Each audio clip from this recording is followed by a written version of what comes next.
Today is December the 5th, day 339 of our She Reads Truth, the Bible in 1 year. Today we will be reading Daniel chapters 3 and 4 and 3 John. Daniel chapter 3. King Nebuchadnezzar made an image of gold whose height was 60 cubits and its breadth 6 cubits. He set it up on the plain of Dura in the province of Babylon. Then King Nebuchadnezzar sent together the satraps, the prefects, and the governors, the counselors, the treasurers, the justices, the magistrates, and all the officials of the provinces to come to the dedication of the image that King Nebuchadnezzar had set up. Then the satraps, the prefects, and the governors, the counselors, the treasurers, the justices, the magistrates, and all of the officials of the provinces gathered for the dedication of the image that King Nebuchadnezzar had set up. And they stood before the image that Nebuchadnezzar had set up.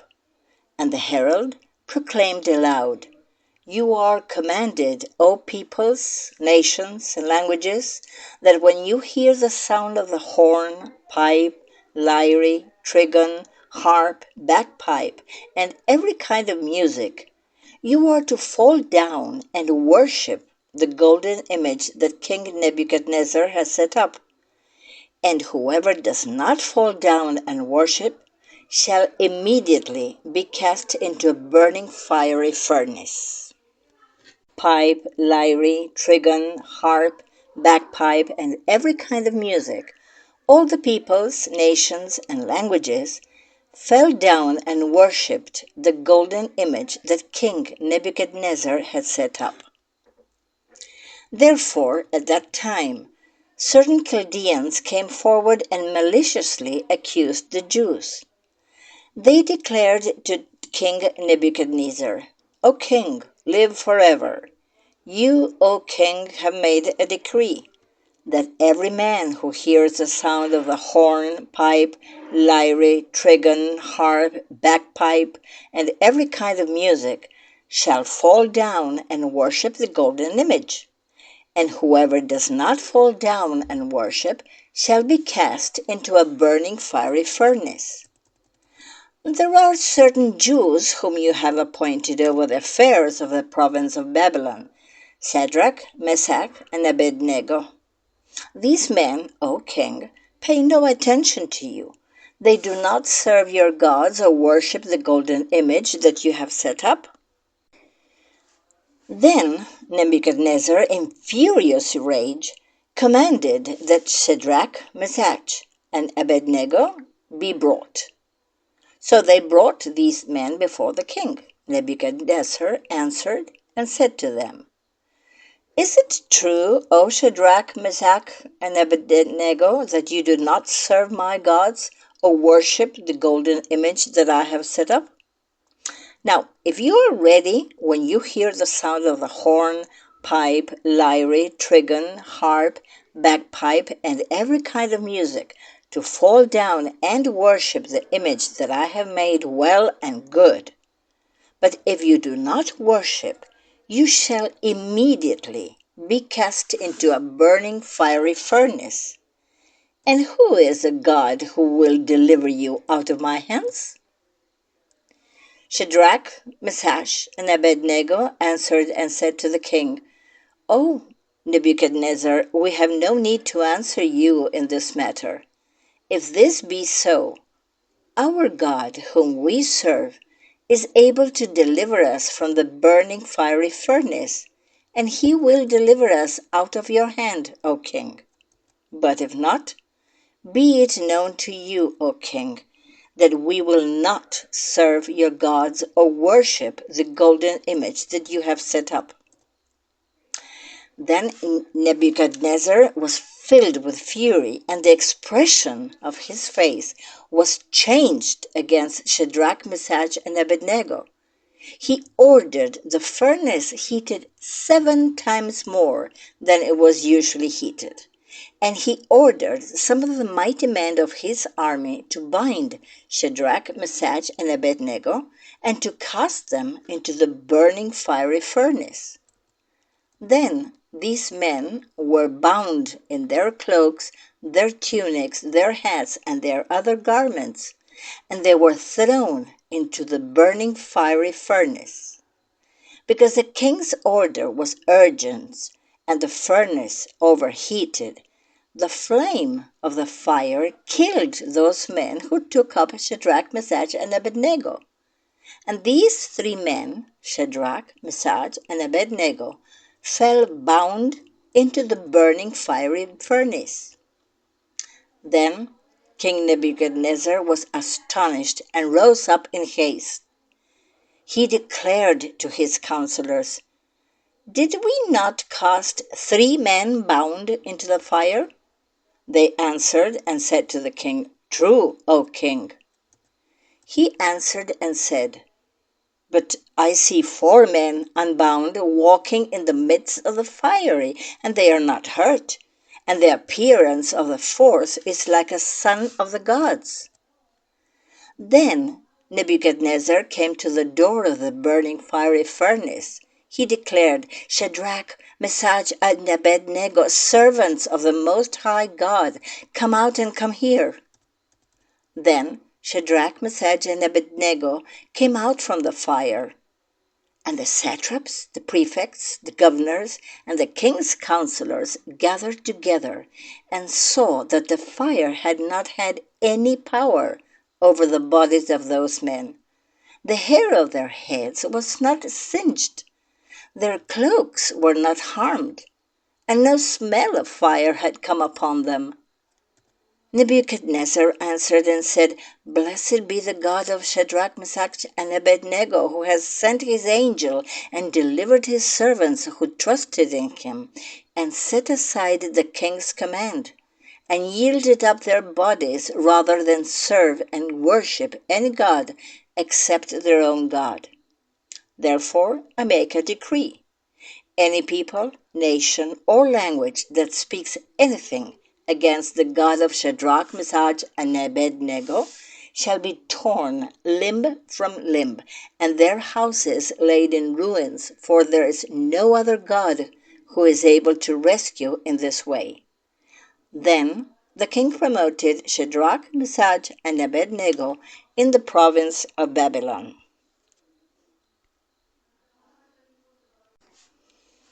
Daniel chapter 4. King Nebuchadnezzar, to all peoples, nations, and languages that dwell in all the earth, peace be multiplied to you. It has seemed good to me to show the signs and wonders that the Most High God has done for me. How great are his signs, how mighty his wonders! His kingdom is an everlasting kingdom, and his dominion endures from generation to generation. I, Nebuchadnezzar, was at ease in my house and prospering in my palace. I saw a dream that made me afraid. As I lay in bed, the fancies and the visions of my head alarmed me. So I made a decree that all the wise men of Babylon should be brought before me, that they might make known to me the interpretation of the dream. Then the magicians, the enchanters, the Chaldeans, and the astrologers came in, and I told them the dream, but they could not make known to me its interpretation. At last Daniel came in before me, he who was named Belteshazzar, after the name of my God, and in whom is the spirit of the holy gods. And I told him the dream, saying, "O Belteshazzar, chief of the magicians, because I know that the spirit of the holy gods is in you, and that no mystery is too difficult for you, tell me the visions of my dream that I saw, and their interpretation." The visions of my head as I lay in bed were these. I saw, and behold, a tree in the midst of the earth, and its height was great. The tree grew and became strong, and its top reached to heaven, and it was visible to the end of the whole earth. Its leaves were beautiful, and its fruit abundant, and in it was food for all. The beasts of the field found shade under it, and the birds of the heaven lived in its branches, and all flesh was fed from it. I saw in the visions of my head as I lay in bed, and behold, a watcher, a holy one, came down from heaven. He proclaimed aloud and said thus, "Chop down the tree, and lop off its branches, strip off its leaves, and scatter its fruit. Let the beasts flee from under it, and the birds from its branches, but leave the stump of its roots in the earth, bound with a band of iron and bronze, amid the tender grass of the field. Let him be wet with the dew of heaven. Let his portion be with the beasts in the grass of the earth.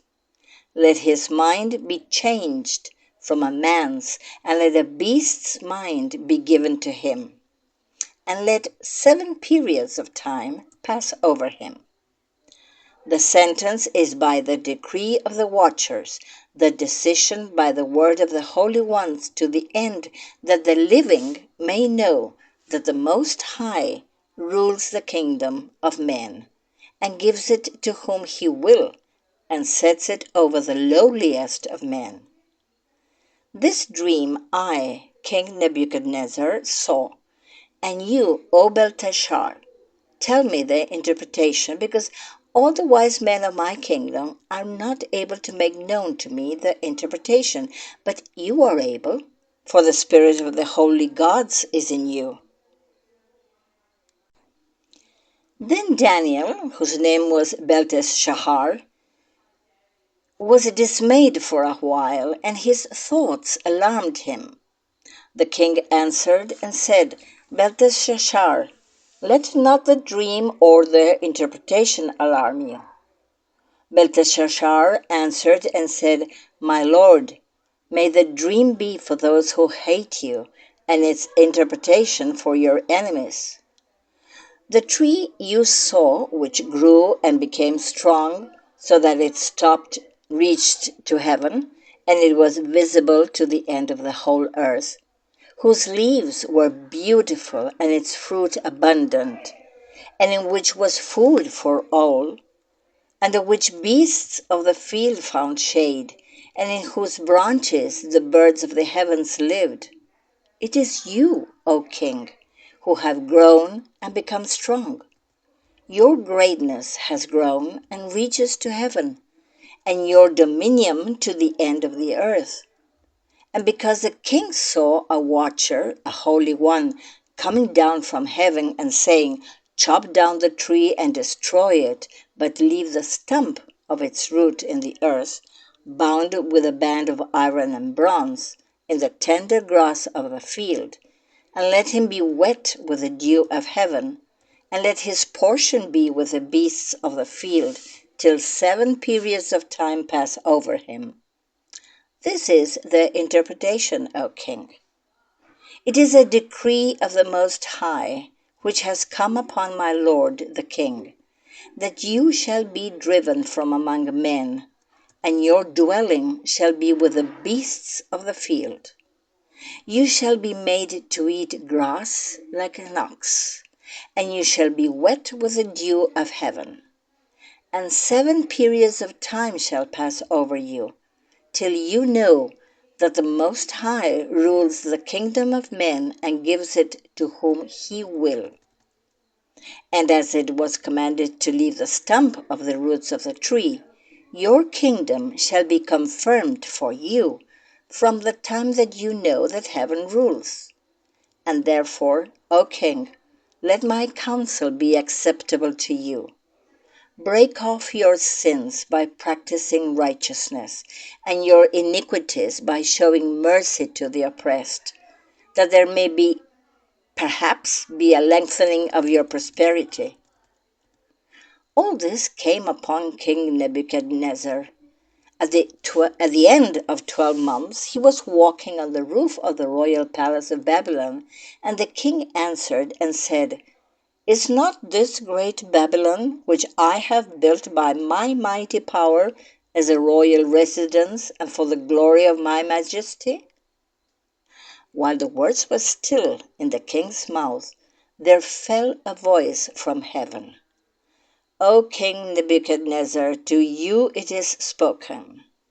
The kingdom has departed from you, and you shall be driven from among men, and your dwelling shall be with the beasts of the field, and you shall be made to eat grass like an ox. And 7 periods of time shall pass over you, until you know that the Most High rules the kingdom of men and gives it to whom he will." Immediately the word was fulfilled against Nebuchadnezzar. He was driven from among men, and ate grass like an ox, and his body was wet with the dew of heaven, till his hair grew as long as eagle's feathers, and his nails were like birds' claws. At the end of the days, I, Nebuchadnezzar, lifted my eyes to heaven, and my reason returned to me. And I blessed the Most High, and praised and honored him who lives forever. For his dominion is an everlasting dominion, and his kingdom endures from generation to generation. All the inhabitants of the earth are accounted as nothing, and he does according to his will among the host of heaven and among the inhabitants of the earth, and none can stay his hand or say to him, "What have you done?" At the same time my reason returned to me, and for the glory of my kingdom, my majesty and splendor returned to me. My counselors and my lords sought me, and I was established in my kingdom, and still more greatness was added to me. Now I, Nebuchadnezzar, praise and extol and honor the King of heaven, for all his works are right, and his ways are just, and those who walk in pride he is able to humble. 3 John chapter 1. The elder to the beloved Gaius, whom I love in truth. Beloved, I pray that all may go well with you, and that you may be in good health, as it goes well with your soul. For I rejoiced greatly when the brothers came and testified to your truth, as indeed you are walking in the truth. I have no greater joy than to hear that my children are walking in the truth. Beloved, it is a faithful thing you do in all your efforts for these brothers, strangers as they are, who testified to your love before the church. You will do well to send them on their journey in a manner worthy of God, for they have gone out for the sake of the name, accepting nothing from the Gentiles. Therefore, we ought to support people like these, that we may be fellow workers for the truth. I have written something to the church, but Diotrephes, who likes to put himself first, does not acknowledge our authority. So if I come, I will bring up what he is doing, talking wicked nonsense against us.